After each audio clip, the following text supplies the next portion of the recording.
It's 8:52 here in New York. I'm Bryant Gumbel. We understand that there has been a plane crash on the southern tip of Manhattan. You're looking at the World Trade Center. We understand that a plane has crashed into the World Trade Center. We don't know anything more than that. We don't know if it was a commercial aircraft.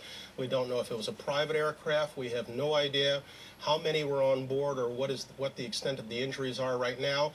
We have, I understand, an eyewitness on the phone right now. Sir, good morning. This is Bryant Gumbel. Could you give us your name? Yeah, my name is Stuart. Stuart, where are you right now? I'm working at a restaurant in Soho. All right, so tell us what you saw, if you would. I was waiting at a table and I literally saw it seemed to be like a small plane. I just heard a couple noises. It looked like it bounced off the building, and then I just saw a huge ball of fire on top. And then the smoke seemed to simmer down. And it just, a lot of smoke was coming out, and that's pretty much the extent of what I saw. Can you tell us about the scene down there right now? Right now, people are just on the street looking at the building. The building, there's just a lot of smoke. It's not too crazy down where I am. How far away from the World Trade Center specifically are you? I'm actually on Thompson Street North. I'm not too far. It's 8:54 right now, Stuart. Can you tell me when this happened exactly? I would have to say about 10 minutes ago. Were you looking up as the plane approached the building, or did it only catch your attention after it crashed into the World Trade Center? I heard a sort of a crashing sound, but I looked up quick enough to actually see something go into the building, but everything happened so fast I wasn't quite sure what I was looking at. So there's no way you can know whether or not the plane seemed to be in trouble before it crashed into the building. Oh, no, I couldn't tell. It's hard for us to tell from the picture Well, depending on your age, you may remember exactly where you were at when the events unfolded back on September 11th, 2001. I certainly remember where I was at. I was actually going into a 7-Eleven store near where I was serving as a police and fire commissioner, Port Washington, Wisconsin, and everyone was glued to the screen, and I was going, "What's going on?" And they said, "There's something going on out in New York," and there were pictures similar to what you're seeing right here on the screen. But kind of rewinding a little bit, before this happened, and I'd shared this in a recent premiere as well, I had the opportunity to serve as a police and fire commissioner during the period that these events happened for September 11th. I was appointed before it and was actually serving in the role when these events unfolded. This is a picture of me in all of my fire gear, because it was, as a new commissioner, you had to go through almost like an initiation. And the initiation was they would set a structure on fire. It was called the live burn. And then you, as a new commissioner, had to go into that structure with the firefighters, and you had to deal with that fire, put it out, and do all the things that firefighters had to do. And it was just to open your eyes to the risks that those firefighters went through every single time they were called out to serve in their role. And see, another picture of me there with the hose getting ready to spray the fire. And I was inside of the structure as well as the fire was starting to build. Pretty freaky situation. And as I had shared in a recent premiere, as the fire starts to creep up the wall, just silently, you don't even, unless you're looking right at it, you don't even know that it's doing it. And then it moves from the wall to the ceiling. And if you're not paying attention as a firefighter, you can find yourself trapped real quick in a room inside of a structure, and it could be the end of your life. So the training that I got and that I did as a new police and fire commissioner with these firefighters really opened my eyes up to the risks that they take every single time they're called out to a call. And here's one of the ladder trucks as we're kind of looking down on this fire. Again, this is a live burn, so it was a fire that was set intentionally for training purposes. So we're kind of looking down on it, and we're coming up with our strategy of how we're going to, obviously make sure that it doesn't spread, make sure that we contain it, because there's other structures nearby in that. You can see that in the shot. And I'm actually up in the ladder truck, way up there. And I'm not a heights person, by the way, in case you didn't know that. I'm not a big lover of being way high up in places, but I went up there with the fire chief and one of the other firefighters, and we were just kind of looking down on this blaze. But it really, gosh, until you experience something like this, or until you witness something like this, it just doesn't open your eyes up to the incredible risks that these firefighters and first responders take every single time they're called out to help somewhere in the community. And while we were waiting for the fire to kind of build up so that we could eventually put it out, I was inside of the structure, like I said, and as we're watching that fire creep up the wall silently. Again, it's crazy how quiet it moves up the wall, and as it starts to come up to the ceiling and starts to come near to where it's going to pass over us, the fire chief said, "Scott, go ahead and hit the fire with the hose." We had our hoses in there, obviously, and I had, like you'd seen in the other shots, I had all of my gear on. I had, was all suited up and ready to take on this fire. But I didn't realize on the back of the fire suit is a hood that has to be pulled down in a certain way. Mine wasn't pulled down correctly. And so as we hit this blazing fire from inside of the structure, and that cold water from the fire hose hit that fire that was starting to hit the ceiling area, it immediately was flashed to extreme temperatures. I have no idea how hot that fire was, probably, 1,000 degrees or more. And that scalding water from the ceiling as it came back down hit the back of my neck. And all of a sudden, you're like, whoa, this is real. And it wasn't, just for training. It wasn't an initiation. All of a sudden, it hit me with a real strong, stinging reality as to the risks that are involved when you're serving as a firefighter. So, and that's why they do it. That's why they do it. And here's a more casual shot of me and one of our fire rigs with my oldest son when he was very young. And this happened to be on his birthday. And, as a new police and fire commissioner, I had the opportunity to take him to the firehouse, and he got a personal tour by the chief and just got all kinds of the VIP treatment, which he thought was really super cool. So, at any rate, I share this just because it is September 11th, and having served in this role as a police and fire commissioner, it really opened my eyes to the plights that our police officers, our firefighters, our first responders go through so willingly in an effort to serve us in our various communities around the world. I mean, we have firefighters and first responders everywhere. I know I saw them when we were in Germany and other countries that we travel to. And just a special way of honoring them, especially on September 11th, as we remember this horrific event where thousands of lives were so quickly lost due to terrorism. And it takes me back as well to my new friends, the Sanborns, out in the East Coast area.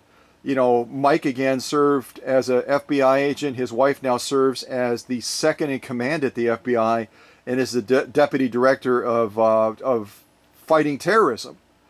And so, it's also a reminder as well as to the mission that FBI division is taking on in trying to protect us from future events like this ever happening again.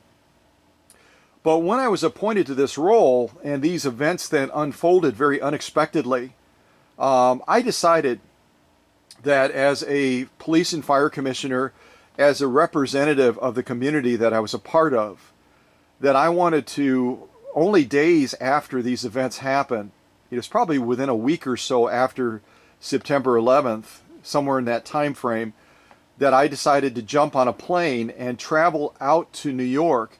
And I traveled out there. The symbol of the community that I was serving in as a police and fire commissioner was a lighthouse.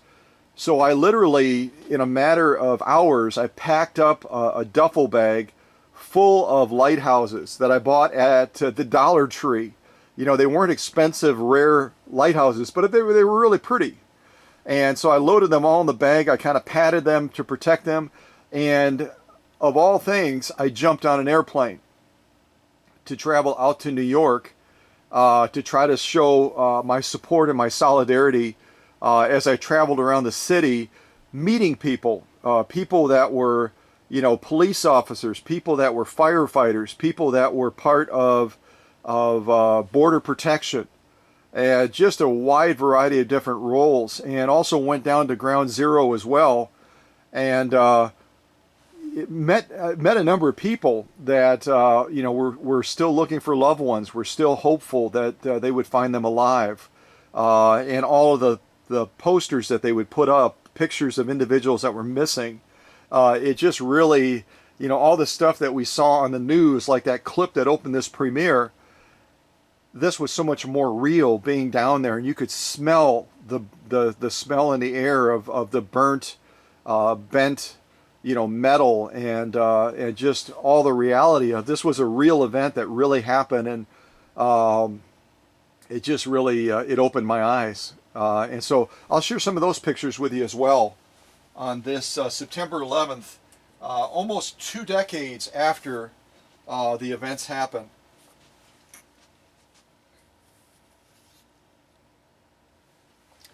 So this first little board that has pictures on it shows you some of the people that I met when I was there.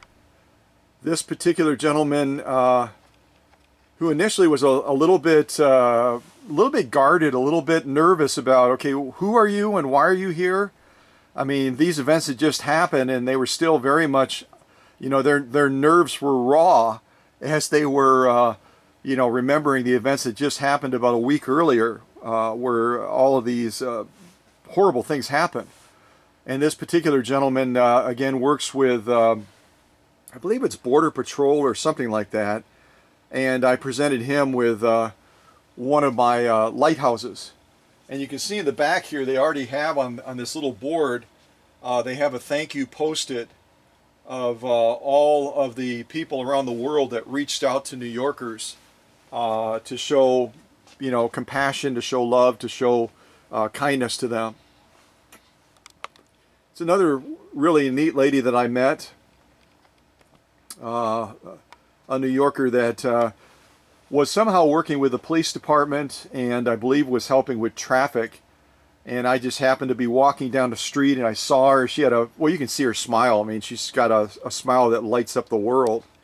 And again, I just approached her and just said, you know, I'm serving as a police and fire commissioner back in Wisconsin, and I traveled out here just to show my support, to show, you know, that I'm here for you. You know, we are here for you as a community back in Wisconsin, and our prayers are with you. And it really seemed to make a big difference to her. You can see her just kind of light up. She was kind of somber when I approached her, and now she just has a sense of light in her, so that was kind of cool. Here I am right down at Ground Zero, and you can see me. They've got some fencing up already, trying to keep people out of the debris. And I've got my little bag. That's literally the only bag that I had with a single change of clothes. And I'm holding one of those little lighthouses right there that I was passing out to folks. You know, I jumped in a cab and I was like all over New York. I traveled all over the place. I really had a chance to see the city firsthand. Here's another lady I met. And she was somehow involved with parking again. I met her, and she's holding one of the lighthouses that I carried out there. This is my cab driver. And where is he? He's somewhere around here. There he is. there's my cab driver, and he shared his story a little bit about immigrating to the U.S. and yeah, he actually was a little bit fearful. He goes, "Boy, I hope that they don't think that I look like, a bad guy, and they think that I somehow, was involved in this." Because at this point, we had a fairly clear understanding of what had happened, and that really is the fear sometimes for immigrants that come to our country that, they might look like what people typically would think a terrorist might look like, and I just assured him, I said, you just seem like a great guy, and take this lighthouse, and it's our way of showing our love and support to you, and then I traveled further down towards Ground Zero, and I actually left one near one of the memorials that was down there, and the little card on the left side there is actually from the city that I was representing, and there's just a little note on there saying, "You're in our prayers, you're in our thoughts."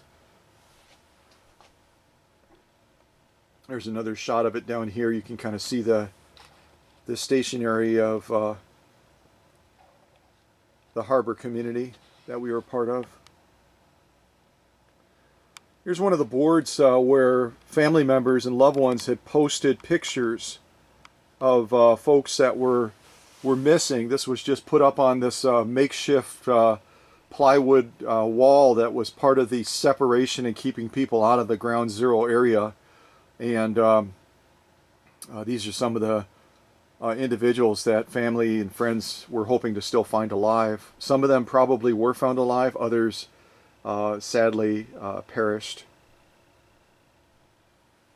Here you can just see another one of those walls. Two of the walls actually kind of joining together, and they just became a place that people would post, we're looking for this individual, we're looking for this. Some of them were relating to animals, pets that went missing as well in these events. And this was kind of the news center where people would go to find out information and to share information about, what they, who they were looking for and what they were hoping to accomplish. Let's see, I'm trying to get my orientation here.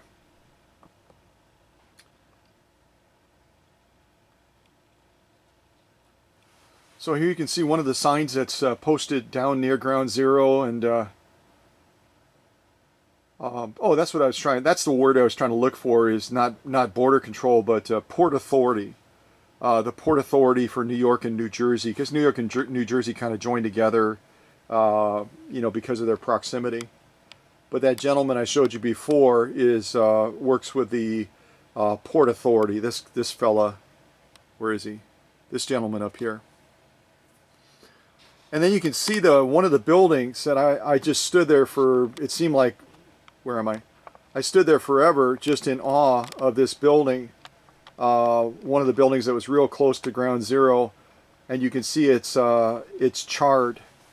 It's charred because of the intensity of the fires that were down there. After the planes crashed into the World Trade Center, and it just really it just opens your eyes. I mean, it opens your eyes into how horrific these events were, and how evil the people were that perpetrated them. Again, like I said when I did the premiere, where I talked about Jill Sanborn and Mike Sanborn, and I talked about the FBI and all of that. We just don't realize how critical their mission is to save us from an event like this ever happening again. Let me show you some more pictures.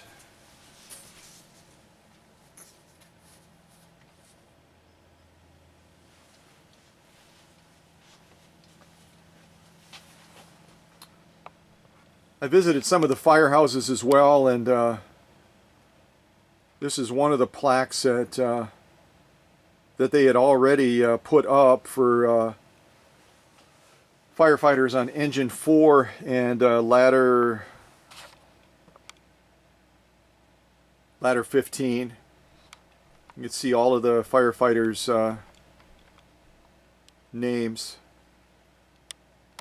that were lost in that horrible event.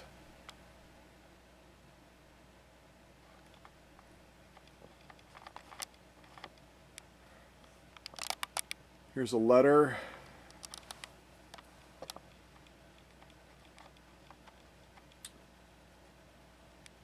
See if I can zoom out on this, and I'll grab my reading glasses if I can find them, and I'll see if I can read this to you. Although you might be able to see it on the screen just as easily. So this says, New York Hearts, the spirit of New York's Twin Towers lightens up the darkest hours. The steel and concrete stand no longer, but the spirit's even stronger. And what can this great spirit be but the longing to be free, to work and play, to laugh and love, to reach up for the stars above? Naught will ever quell this quest of common man to do his best. The tower's spirit will live on in New York hearts, 8 million strong. And then the author's name and number of people wrote comments on this poem that was posted down near Ground Zero. So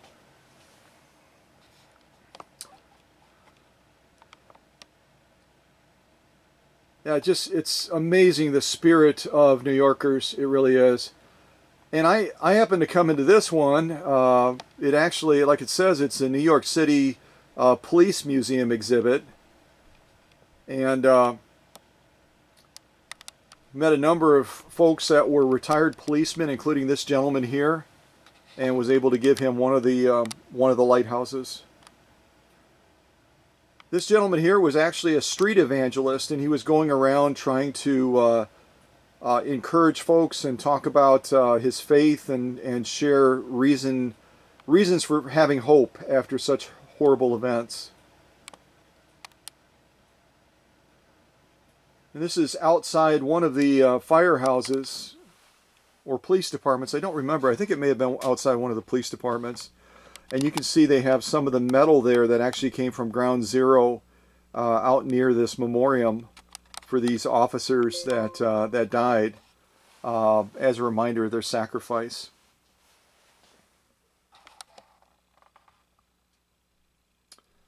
And here again down at Ground Zero, and these are a number of placards up here where they had the names.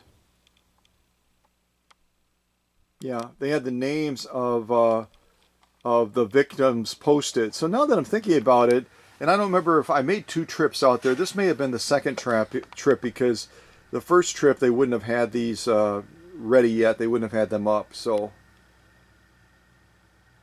and then some of you may have heard about this in the news, but there was a church right next to Ground Zero where these horrible fires and everything happened. And it actually survived, and this is the cross out in front of it that actually had charring on it, but the building was spared. And this is another memoriam that was put up.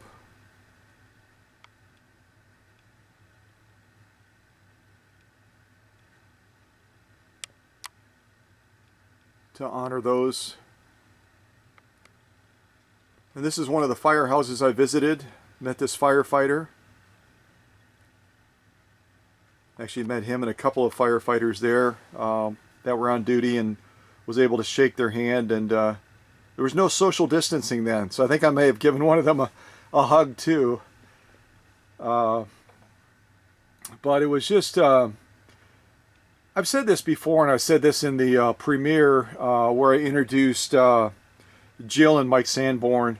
The power of human kindness, it's amazing.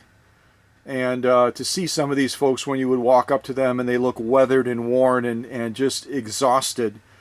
And as soon as they realized why you were there, it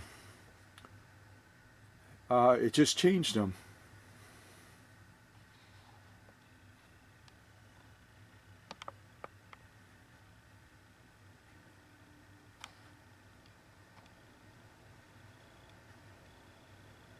Another firehouse, and some of the firefighters that were still missing that they were looking for. This was one of the police precincts that I stopped at, and I had the privilege of meeting this gentleman and giving him one of the lighthouses that I was carrying along with me.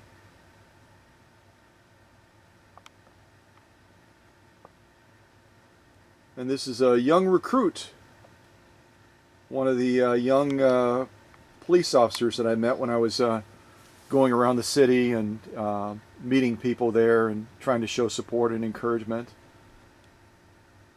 He's probably still on the force. He was a pretty young man back then, and I'm guessing he's probably still serving on the New York Police Department. So, at any rate, I wanted to do this quick premiere, this impromptu, and encourage people not to forget about the incredible sacrifice that police and fire folks do in their job every single day.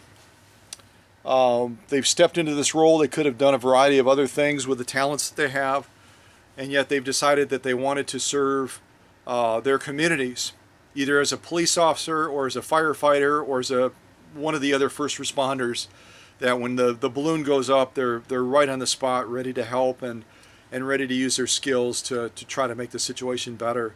So on this September 11th, and hopefully subsequent ones as well, you'll remember and you'll pause and you'll maybe even take a trip down to your local fire department or to your police department and express your gratitude to these folks for the job that they take on, that they serve so well at, especially in recent news and media, as the police have been under very sharp scrutiny for different events involving Black Lives Matter and things like that. There are a lot of good folks out there that are serving because that was their heart's desire from the time that they were young. And so I would strongly encourage you to take time to show that appreciation. Okay? All right. God bless, and remember our police and fire and our first responders. Okay?